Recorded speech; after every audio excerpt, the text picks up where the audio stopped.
మీ అందరికీ శుభ వందనములు నేను తెలియజేస్తున్నాను. దేవుడు మీ అందరినీ తన వాక్యం చేత దీవించును గాక. రెండరా మొదటి కొరింథీ పత్రిక 6వ అధ్యాయం, మొదటి కొరింథీ పత్రిక 6వ అధ్యాయం 19వ వచనాన్ని జ్ఞాపకం చేసుకుందాం.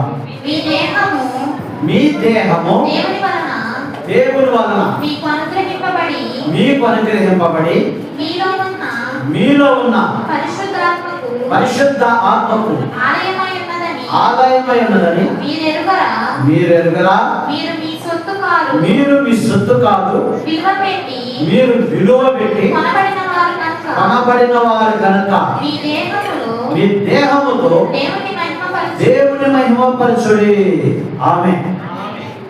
ఇక్కడ అపోస్తలుడు పౌలు గారు కొరింథీలో ఉన్న విశ్వాసులైన వారికి రాస్తూ పరిశుద్ధాత్మ ప్రేరణ చేత ఈ మాటలు రాయించాడు.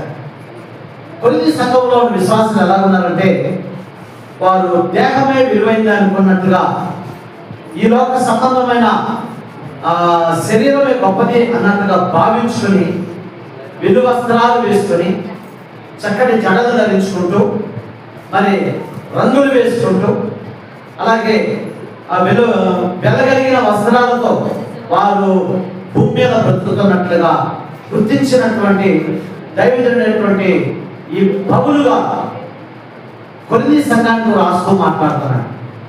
అప్పటికి కొరింథీ సంఘంలో కొంతమంది కాటుకలు పెట్టుకుంటున్నారంట, కొంతమంది బొట్లు పెట్టుకుంటున్నారు, మరి కొంతమంది అందంగా ఉండాలని చెప్పేసి ముఖానికి రకరకాలైనటువంటి మరి రసాయనిక పదార్థములు రాసుకుంటూ పెడుతున్నారు.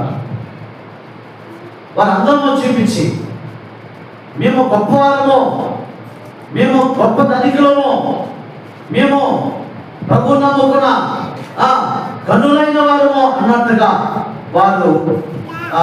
వారి వస్త్రాలలో ఘనతను చూపిస్తూ, వారి మాటలలో ఘనతను చూపిస్తూ, వారి యొక్క మరి వారి పనులలో ఘనతను చూపిస్తూ వారు వెళుతూ ఉన్నారనే సంగతి జరిగినటువంటి అపోస్తలుడు పౌలు గారు మాట్లాడుతున్నాడు.